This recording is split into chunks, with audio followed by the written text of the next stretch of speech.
Bismillahirrahmanirrahim. Assalamualaikum warahmatullahi wabarakatuh. Perkenalkan, nama saya Elis Nur Hayati. Saya guru SMA Negeri 1 Rumpin, Kabupaten Bogor, sebagai mahasiswa PPG dalam jabatan di LPTK Universitas Negeri Jakarta yang pada hari ini akan melaksanakan PPL siklus 2 dengan model pembelajaran PBL. Selamat menyaksikan. Assalamualaikum. Waalaikumsalam warahmatullahi wabarakatuh. Selamat pagi semuanya. Pagi. Apa kabarnya hari ini?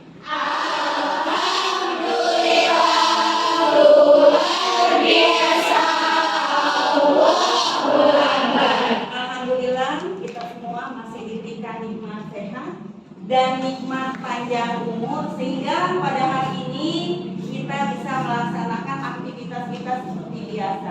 Pada hari ini ada yang tidak masuk? Ada. Siapa yang tidak masuk? Sakit. Rangannya apa? Sakit. Sakit ya. Semoga nanti segera diberikan kesehatan kembali ya. Amin. Ya, sakit. Oke, semoga kalian yang ada di kelas ini tetap semangat ya. Ya. Sebelum belajar, alangkah baiknya kita berdoa terlebih dahulu supaya pembelajaran hari ini berjalan dengan lancar dan apa yang kita pelajari bersama dapat kita pahami. Silakan ketua kelasnya untuk memimpin doa. Sebelum memulai pembelajaran hari ini, alangkah baiknya kita berdoa terlebih dahulu. Berdoa dimulai. Doa selesai. Beri salam. Assalamualaikum warahmatullahi wabarakatuh. Waalaikumsalam warahmatullahi wabarakatuh. Silakan berdiri terlebih dahulu. Seperti biasa, kita mulai.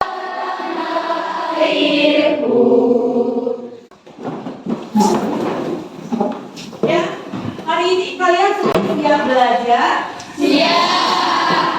Kalau sudah siap belajar, pastikan di sekitar tempat duduk kalian sudah tidak ada sampah. Kalau masih ada sampah, silakan buang ke tempatnya. Masih ada sampah kan?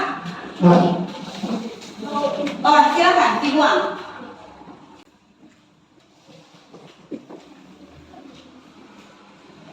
Terima kasih Imelda. Iya. Kalian masih ingat materi yang sudah kita pelajari pada pertemuan terdahulu? Apa ya materinya? Harmoni dalam keberagaman. Alhamdulillah, ternyata masih ingat semuanya. Ya, apa sih itu harmoni dalam keberagaman? Oh iya. Harmoni dalam keberagaman adalah kondisi di mana masyarakat Indonesia dapat rukun, damai, dan saling menghormati di tengah perbedaan yang ada. Iya, luar biasa. Ada yang bisa memberikan contohnya itu seperti apa sih? Oh iya. Kita harus mengutamakan toleransi dan tidak menjelekkan suatu budaya atau suatu bangsa. Oke, terima kasih. Nah, itulah ya yang dinamakan keanekaragaman. Seperti apa yang sudah kita bahas pada pertemuan terdahulu bahwa masyarakat Indonesia adalah masyarakat yang majemuk atau multikultural dan kemajemukan tadi dapat kita lihat melalui etnis atau suku bangsa, agama, bahasa, budaya, dan lain sebagainya. Nah, pada pertemuan hari ini, materi yang akan kita bahas bersama yang akan Ibu sampaikan pada pertemuan hari ini yaitu berkaitan dengan potensi konflik dalam masyarakat yang beragam. Potensi konflik dalam masyarakat yang beragam. Nah, potensi konflik. Masih itu konflik menurut kalian? Pertikaian, ada lagi? Pertikaian, perbedaan pendapat, ada lagi, guys? Ya. Permasalahan, oke? Bertentangan, ya? Perdebatan, ada lagi? Persaingan, oke? Tujuan pembelajaran. Nah, tujuan pembelajaran siswa atau kalian tentunya dapat menganalisis potensi konflik dan bersama-sama memberi solusi yang berkeadilan terhadap permasalahan keragaman di masyarakat. Itu tujuan pembelajaran pada hari ini berkaitan dengan materi potensi konflik dalam masyarakat yang beragam. Nah, di sini ada pengertian konflik, ya.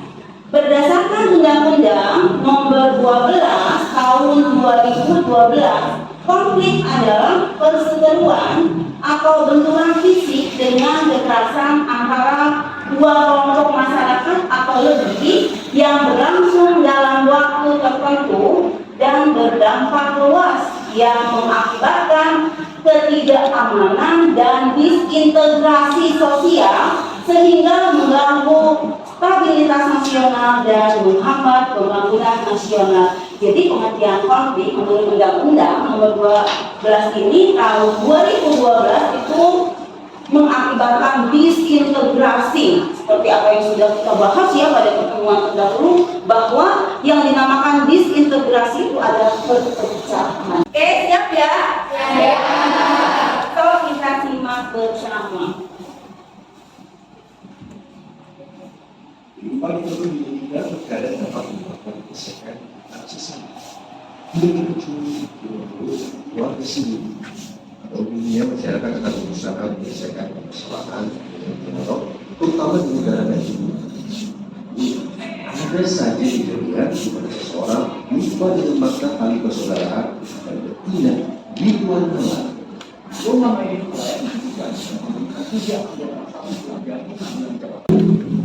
Oke, kalian tadi sudah melihat ya konflik-konflik yang memang terjadi di masyarakat. Tadi ada konflik keluarga, ada konflik di sekolah, ada konflik di masyarakat dengan tetangga ya, ada konflik agama, etnis dan politik.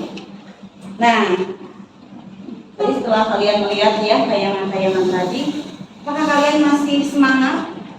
Masih. Alhamdulillah. Ya, kalau memang masih semangat, silakan berdiri terlebih dahulu. Mau tahu nih kalian? Ya. 1, 2, 3.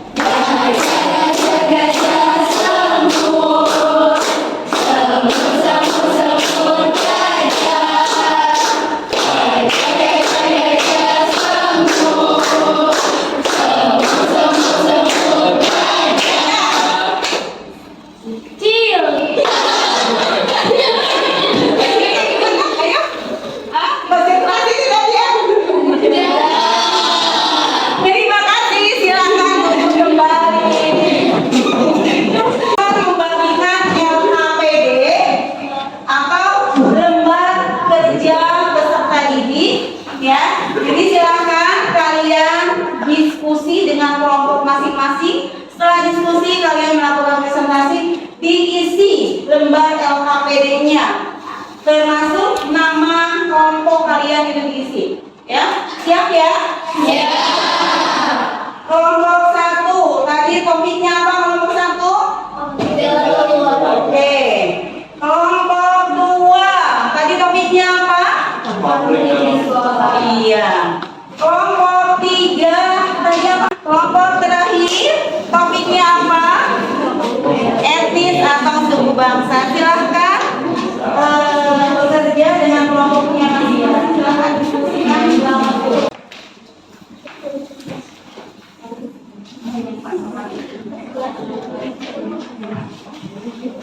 Faktor penyebabnya apa kira-kira kalau konflik di keluarga? Oke. Kira-kira kalau di sekolah faktor penyebabnya apa sih, kenapa kok bisa terjadi konflik di sekolah ya?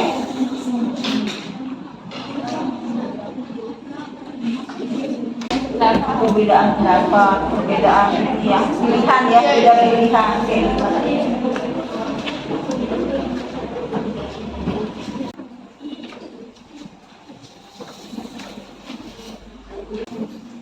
Yang tanyakan?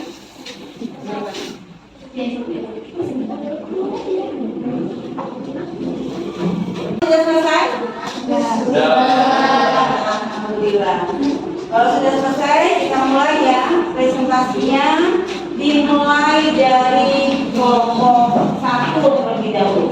Ya, silakan untuk kelompok 1 ke depan untuk mempresentasikan hasil diskusinya. Silakan kelompok lain untuk bertanya. Bismillahirrahmanirrahim. Assalamualaikum warahmatullahi wabarakatuh.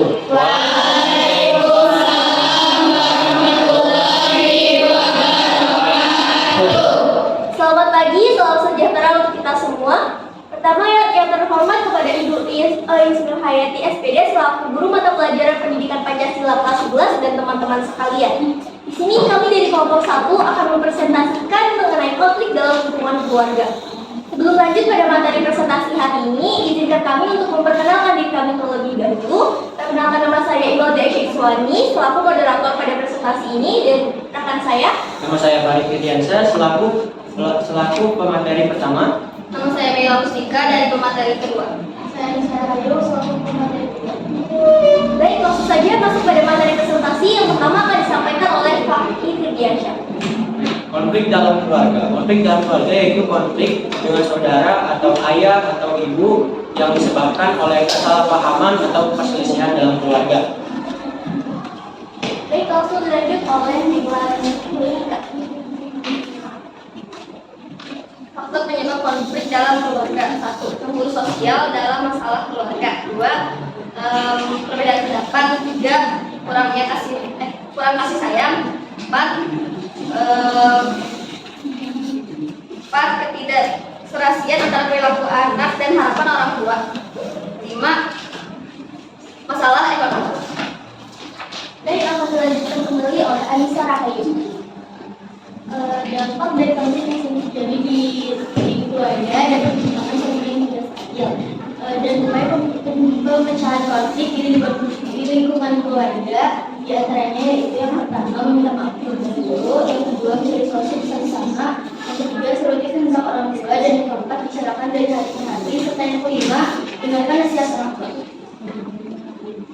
Sekian presentasi dari kami. Selanjutnya saya persilahkan untuk teman-teman sekalian jika ada yang ditanyakan atau ingin menambahkan, maka sesi tanya jawab kami buka. Izin bertanya, saya dari kelompok 6. Apa yang menjadi pemicu utama terjadinya konflik dalam keluarga? Baik, izin menjawab pertanyaan dari kelompok 6. Saya ulangi pertanyaannya, apakah yang menjadi pemicu utama konflik dalam keluarga? Jawabannya yaitu konflik dalam lingkungan keluarga merupakan sesuatu hal yang wajar atau yang sudah biasa terjadi. Salah satu yang menjadi faktor utama pemicunya yaitu karena adanya perbedaan pendapat atau pandangan antar anggota keluarga yang pada akhirnya menciptakan atau membuat suatu konflik tersebut. Baik, apakah pertanyaannya sudah cukup untuk dijawab? Apakah ada pertanyaan dari kelompok lain? Izin bertanya, saya Diana dari kelompok 2. Tadi kelompok 1 menyampaikan faktor penyebab konflik diantaranya ketidakserasian antara perilaku anak dan harapan orang tua. Maksudnya apa? Tolong dijelaskan.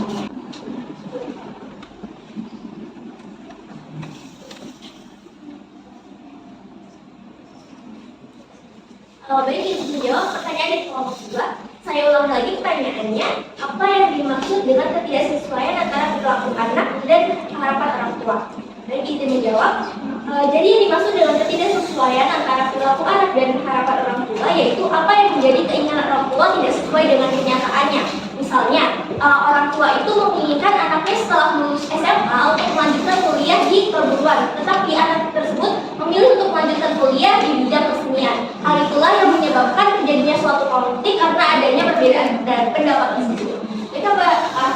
jawabannya sudah cukup menjawab pertanyaan di kelompok 2? Enggak. Tapi apakah ada yang ditanyakan kembali dari kelompok baik? Baik, jika tidak ada yang ditanyakan kembali, maka saya tutup sesi tanya jawab pada presentasi hari ini. Baik, demikian beberapa hal yang dapat kami sampaikan. Jika ada kurang lebihnya, kami mohon maaf yang sebesar-besarnya. Sekian dan terima kasih. Billahi taufiq wal hidayah. Wassalamualaikum warahmatullahi wabarakatuh. Terima kasih untuk kelompok 1 yang sudah mempresentasikan luar biasa. Yang KPD-nya dikumpulkan jadi. Ya, untuk selanjutnya adalah kelompok 2.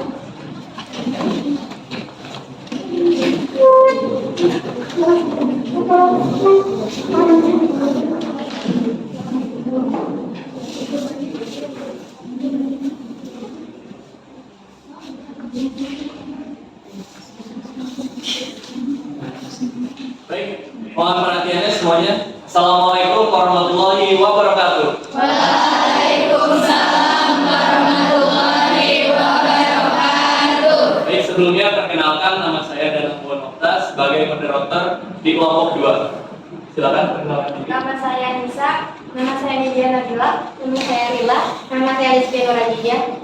Baik, untuk materi yang kedua itu ada konflik di dalam sekolah. Untuk pengertiannya akan disampaikan oleh Kanisa. Silakan.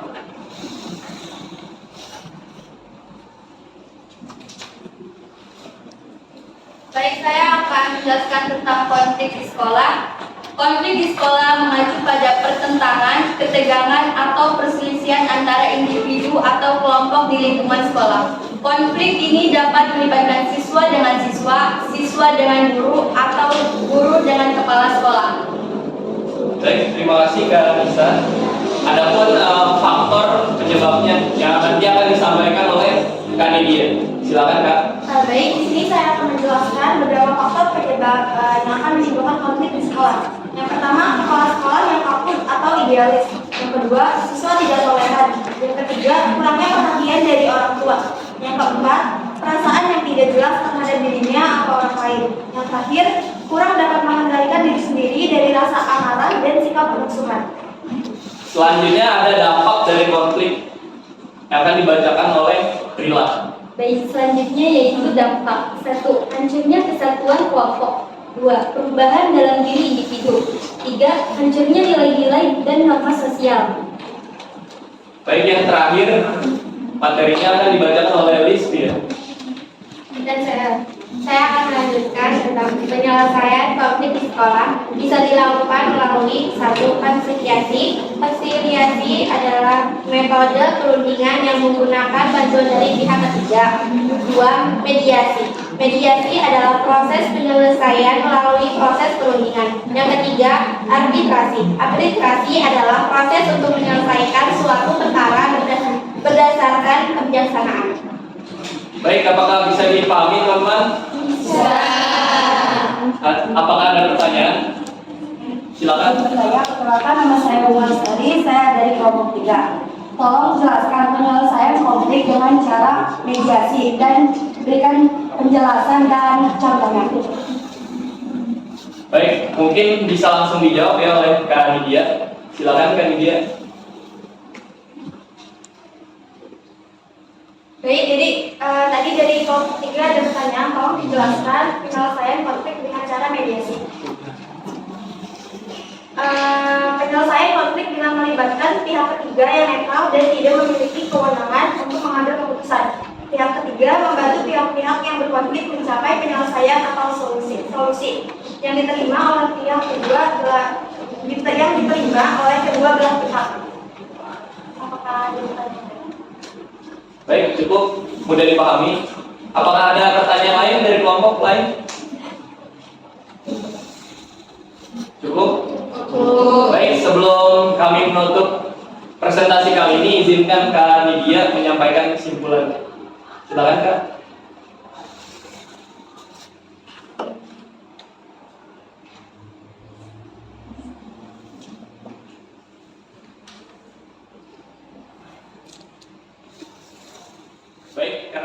sepertinya Kak Nidia tidak siap, mungkin saya akan menyampaikan kesimpulannya.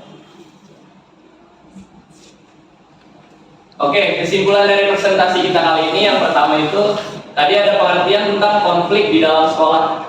Tadi sudah dijelaskan bahwa terjadi konflik ada dampak-dampaknya dan faktor penyebabnya. Salah satunya tadi faktor penyebabnya ada siswa yang tidak toleran. Tadi yang sudah seperti di video ada siswa yang marah-marah ke gurunya. Nah itu dia tidak menghargai gurunya. Terus ada dampaknya itu hancurnya kesatuan kelompok. Jadi di dalam kelas itu pasti tidak akan harmonis dan guru tersebut juga akan membenci siswanya. Lalu tadi ada penyelesaiannya yaitu dengan metode perundingan yang menggunakan bantuan dari pihak. Mungkin itu aja kesimpulan dan presentasi dari kelompok kami. Kurang lebihnya mohon maaf. Wassalamualaikum warahmatullahi wabarakatuh.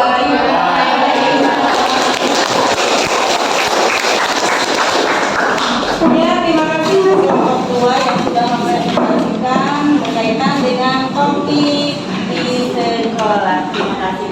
Berkaitan dengan konflik etnis atau konflik suku bangsa. Selesai sudah? Ya. Presentasi dimulai dari kelompok 1, 2, 3, 4, 5, 6. Dan seperti apa yang sudah kita pelajari bersama, sudah kita diskusikan, sudah kita presentasikan bersama berkaitan dengan materi konflik yang terjadi di masyarakat tentunya. Nah, apa sih kesimpulan dari materi yang kita bahas pada hari ini? Siapa yang akan menyampaikan kesimpulan? Oke, dia. Jadi di sini saya akan menyimpulkan materi yang kita bahas hari ini. Pada dasarnya konflik tidak bisa dihilangkan atau tidak bisa dihindari di kehidupan kita. Misalnya adanya pertentangan antara sesama anggota dan perubahan pribadi yang akan memicu rasa kebencian dan rasa dendam. Hal yang hanya kita bisa lakukan yaitu mengendalikan konflik, yaitu dengan cara meningkatkan rasa solidaritas antara sesama anggota atau biasa yang disebut ini. Luar biasa. Ini apa yang kalian pahami dari materi konflik tadi? Itu Ya. konflik adalah suatu hal yang wajar atau biasa terjadi di masyarakat dalam kehidupan sehari-hari. Nah, baik di lingkungan keluarga, masyarakat, ataupun di sekolah seperti yang kita lakukan saat ini. Yang pastinya setiap adanya konflik pasti selalu ada cara untuk menyelesaikannya. Iya, luar biasa. Kita untuk menyelesaikan daripada konflik itu terjadi. Ya, ada lagi? Ada lagi? Apa sih yang kalian pahami dari apa yang sudah kita pelajari pada pertemuan hari ini? Iya, dia. Untuk terhindar dari konflik, kuncinya adalah toleransi. Itu bukan. Biasa, ya sangat luar biasa tuh jawabannya. Kalau kita ingin terhindar dari konflik-konflik, baik itu diawali dari konflik keluarga sampai dengan konflik etnis, kuncinya adalah toleransi. Itu yang terpenting. Jadi kalau kita sudah toleransi, ibu yakin konflik itu tidak terjadi dalam kehidupan. Oke, selanjutnya ada lagi mungkin yang akan memberikan? Sudah, tidak ada lagi. Oke, kalau sudah tidak ada lagi, ya tes formatif. Ya, silakan buka HP kalian. Ibu sudah mengirimkan link ke sekretaris kalian, yaitu Nidia. Silakan dibuka Google Form-nya yang harus kalian isi soalnya. Silakan diisi soal-soal.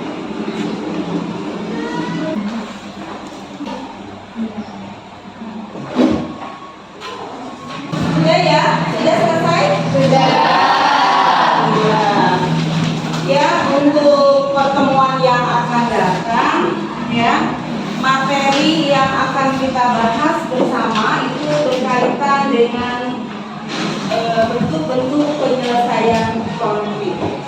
Silakan kalian pelajari terlebih dahulu, ya. Silakan kalian pinjam buku di perpustakaan, terus kalian diskusikan, kalian baca terlebih dahulu yang akan kita bahas bersama di pertemuan yang akan datang, ya.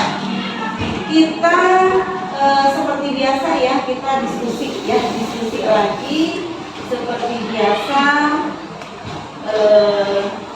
tentunya dengan topik yang berbeda, ya. Kelompoknya masih tetap sama atau ada pergantian, ada perubahan kelompoknya? Untuk kelompoknya gimana?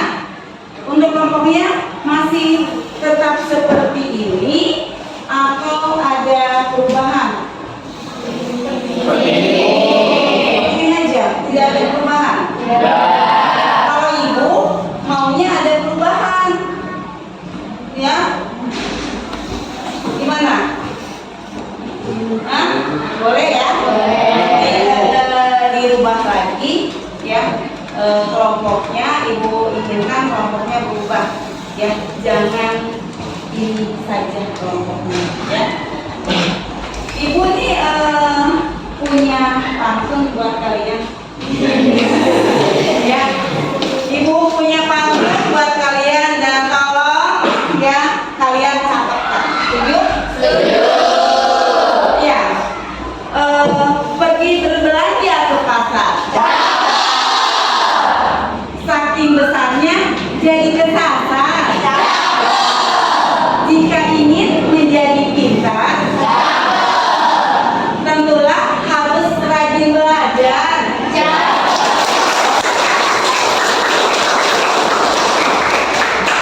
Tadi kita sudah bahas bersama, yaitu kunci dari terhindar dari konflik hanyalah kalian itu harus saling toleransi, saling menghargai antara satu dengan yang lainnya.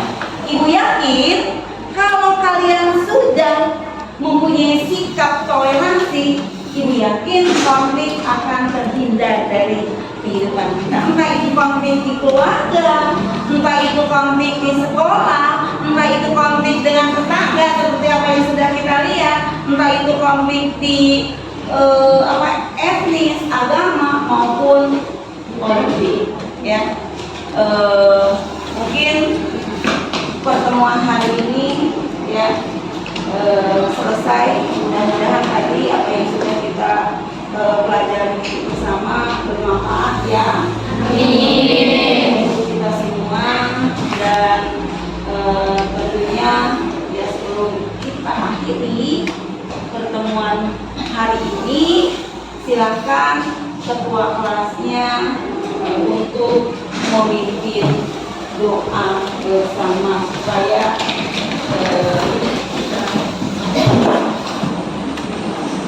sebelum mengakhiri pembelajaran hari ini, alangkah baiknya kita berdoa terlebih dahulu. Berdoa dimulai.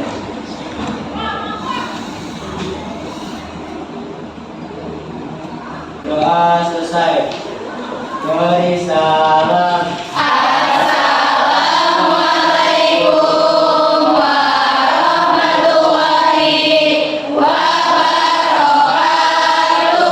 Waalaikumsalam warahmatullahi wabarakatuh. Terima kasih semuanya.